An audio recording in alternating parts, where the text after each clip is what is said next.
Alright, I'm wearing the same exact thing because I'm giving you 2 lectures in a day. 2 in a day. I got some extra company. Oh, no, they're leaving. You want to say hi to the kids? Yeah. No, she's not the sick one. The sick one's banished downstairs, so you won't see her. She's carrying the bubonic plague. Alright, anywho.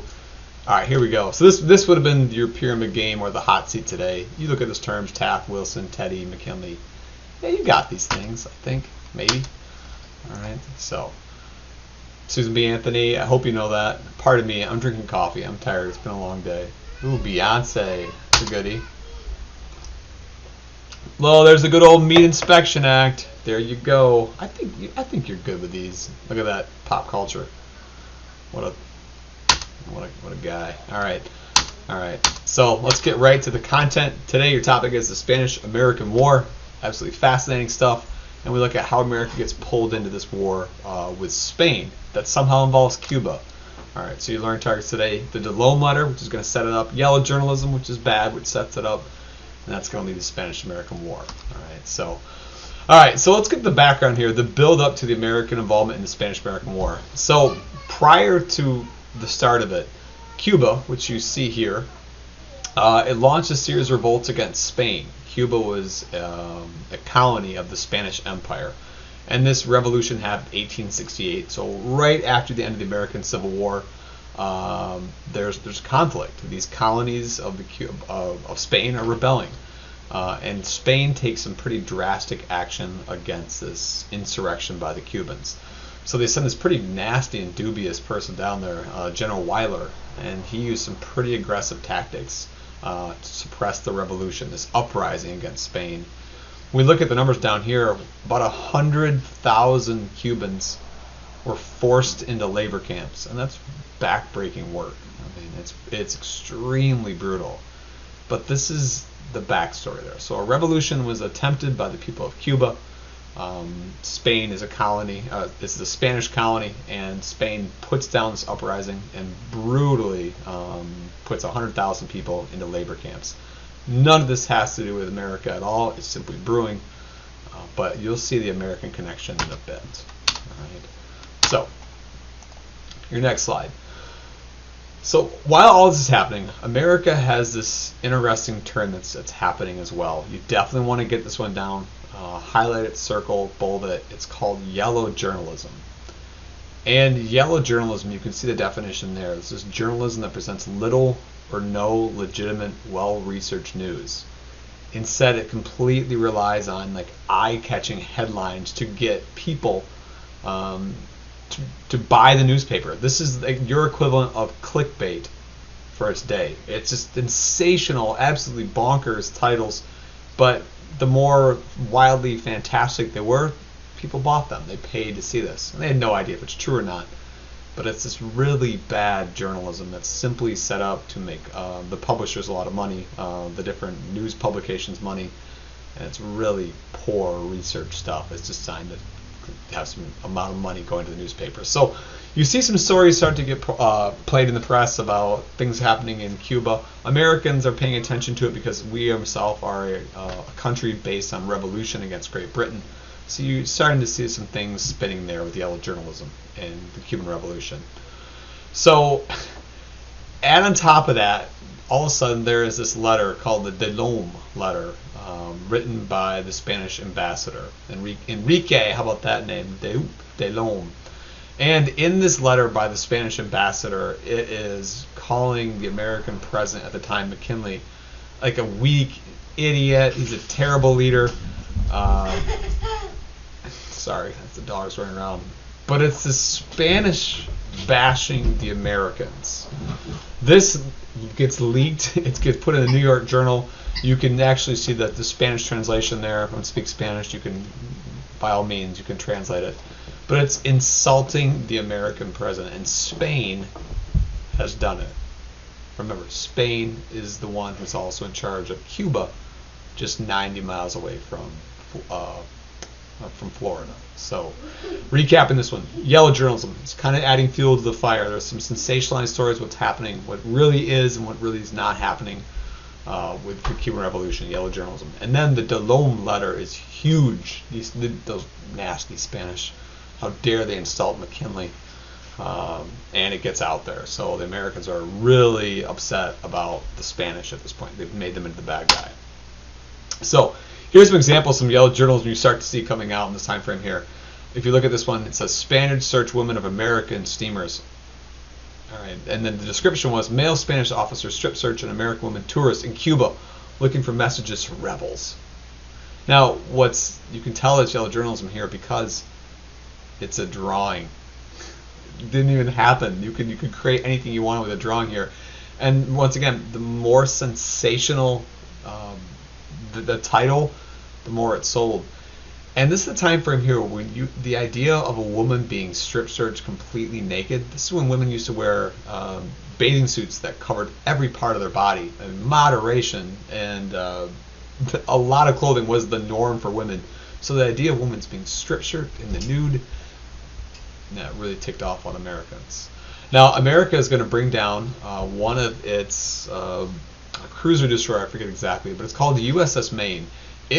So America sends down one of our own ships, and we put it into Havana Harbor just to try and act as a mediator between the boiling tension in Cuba and with the Spaniards who were in charge of the colony. So we bring our an American boat down just to kind of calm the scenario. And you can see from the picture, there's an explosion. All right. So let's get to this. There's the World Magazine Maine explosion caused by bomb or a torpedo. And you see over there the destruction of USS Maine. Work of the enemy, a $50,000 reward to find out who did it. Alright, so in your head, who did it? Was it the Cubans? Was it Spain? All inclination at this point, all the aggression is towards Spain. America's like, alright, Spain has destroyed an American ship. American lives have been lost. 260 men are dead. A declaration of war follows. Now, when you actually look at when people have gone down to the explosion of Maine, when they brought it out, the explosion of the hull, if you can imagine, you can see my hands here, let's say they say that a mine caused the ship to explode, a Spanish mine. So let's pretend this is the side of the ship and the mine is over here and the mine explodes. You'd have an explosion going like this. It would be opening up the hull from the outside.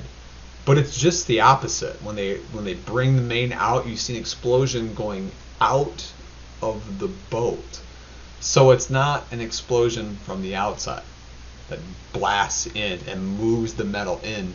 It's just the opposite. It's an explosion from the inside of the boat outward, and it moves the metal. So what do you think happened? Interesting, right? Most historians now looked at it, most forensic like experts who've gone down and actually looked at the boat which they pulled out, really good chance it was an accidental explosion.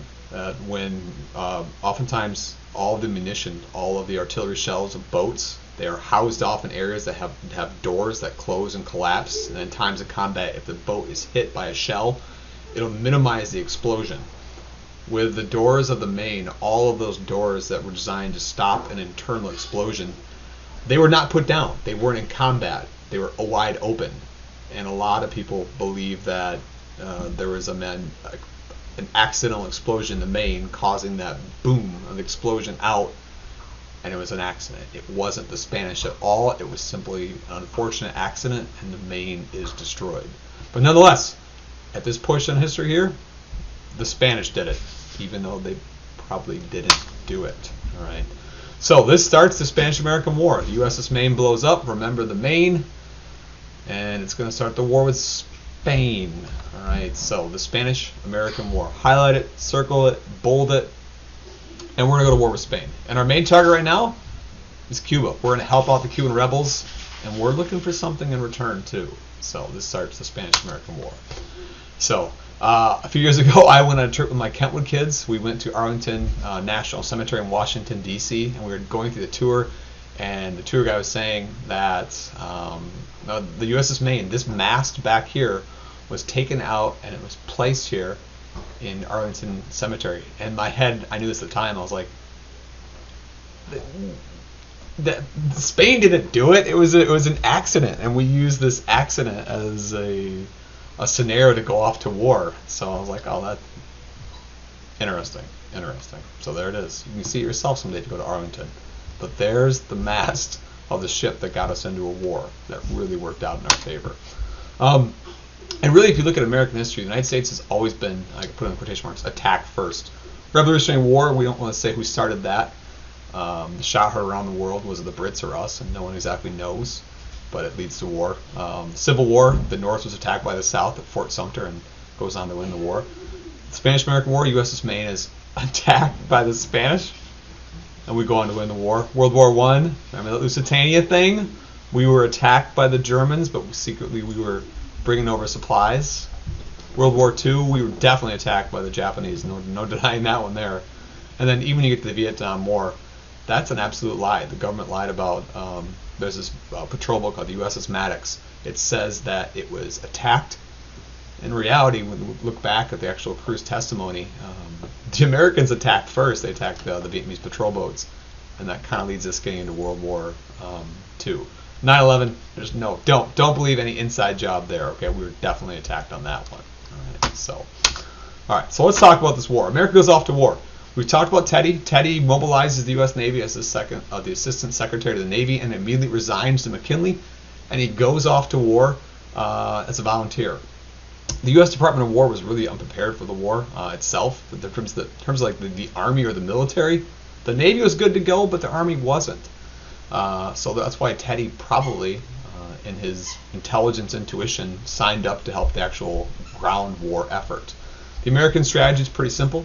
It's going to control the port city of Santiago. If the Spanish can't get supplies from Spain, which is thousands of miles away across the Atlantic, Spain's going to lose the war. So the Americans are going to stop any kind of supplies for the Spaniards who are semi-trapped in Cuba in the first place.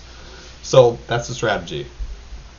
Teddy enlists his own volunteer group called the Rough Riders, and the Rough Riders are going to be given an almost impossible task of taking a strategic high ground in the Battle of San Juan Hill. Whenever in any kind of conflict, when you have to go up the hill to take out your opponents, you've heard it as like having the high ground. It's an impossible. It's almost death. It's a battle where you're probably going to lose your life, or it's not going to go well.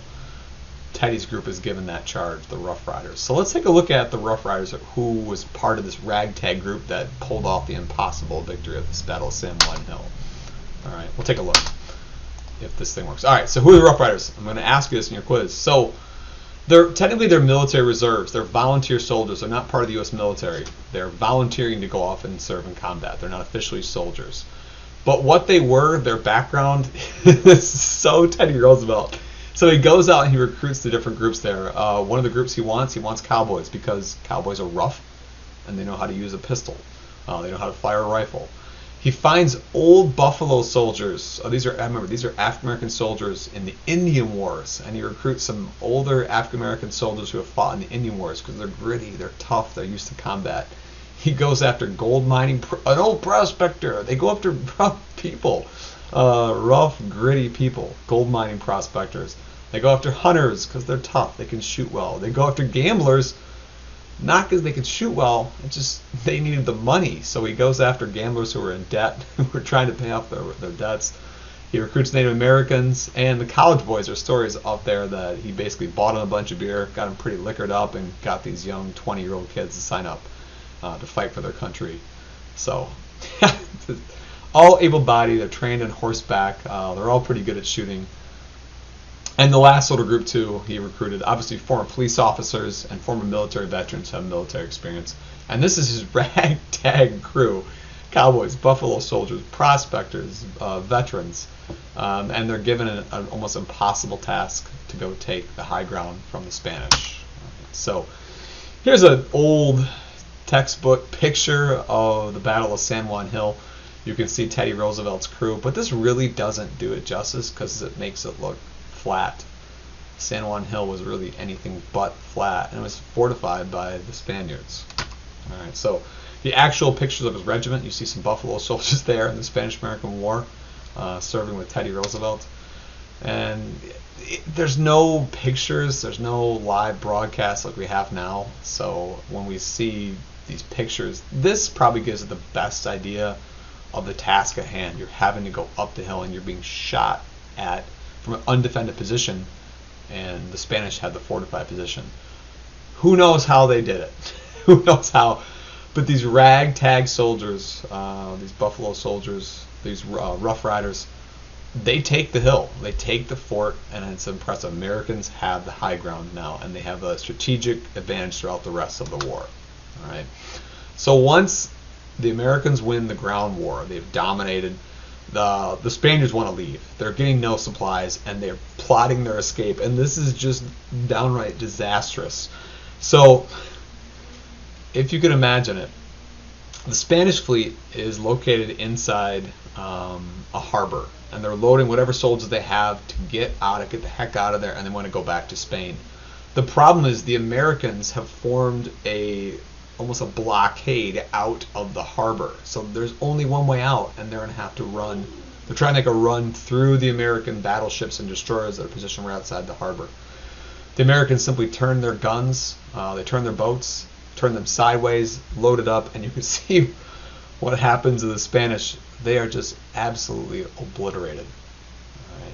Destroyed right in the harbor. They didn't even get out, and you can still see the remnants of those shipwrecks outside San Juan. So it's a massive defeat of the Spanish. I mean, it's terrible. It's just brutal. It's an absolute beatdown. All right. So, but not every American's happy with this idea. There's some big pushback. Remember, this is during the time of the Progressive Era as well, when America's trying to fix itself internally. And a lot of Americans really, if you look at this drawing here, it's kind of an overreach. Like America, they felt should have been fixing its own internal problems before going off to war. Really a war where the Spanish didn't really start it, but it worked out in our favor. All right. So look at this cartoon there. It's always interesting to me. You see America, expansion and smoke, a world power. All right. And that's the question. Will America now emerge as a world power? Is it going to start to flex its imperial muscle? And this is really the start of it. It absolutely is. And that question we still have today. You know, we are wrestling with the idea of, should America fix itself internally? Should America be the world's police? That's a debate we still have. We haven't figured it out in 2022. What we do get out of this is pretty simple. When we kick out the Spanish and we give the Cubans their independence, America's like, we do expect something in return. We helped you a great deal with your independence. So Cuba gives us this naval/military base known as Guantanamo Bay for the U.S. Navy in the Caribbean. It's vastly important for our power in the Caribbean. And it's the same Guantanamo Bay with after 9/11 when we start capturing members of the Taliban. We start shipping over there for enhanced interrogation. And the reason why we had to send them to Guantanamo Bay, it's not in the United States jurisdiction. It's not on U.S. land. And because it wasn't on U.S. land, that is why the U.S. military and the CIA had some really rather aggressive interrogation tactics, because these are not U.S. citizens and it technically isn't on U.S. land. So you'll get to that one later, American U.S. History B. All right, but we still have a military base even to this day in Guantanamo Bay. And we've been all over, you know, the American history here. I mean, we become a world power that reaches out. Our war in Iraq lasted a long time, and just last year at this time, after almost 20 years and $5.5 trillion spent, we left Afghanistan in a pretty rapid and disorganized retreat. So that question still lingers with us. Do we fix America internally, or do we keep our eye on international problems? And the answer is we'll probably be having this conversation 100 years from now. All right, you're good. Here's what I need you to do. You've got to take a picture of the notes you took down here. You can do that with your Chromebook, or you can, at home, take your phones out, take a picture, and upload it to our classroom. Just show me you took the notes and you're in good shape. you got something to do, great, academically, spend the rest of the time working on that, or you can just quiet, chill, do what you got to do. And I'll see you on Friday. Should be a great homecoming festivity. All right. Bye, friends. See ya.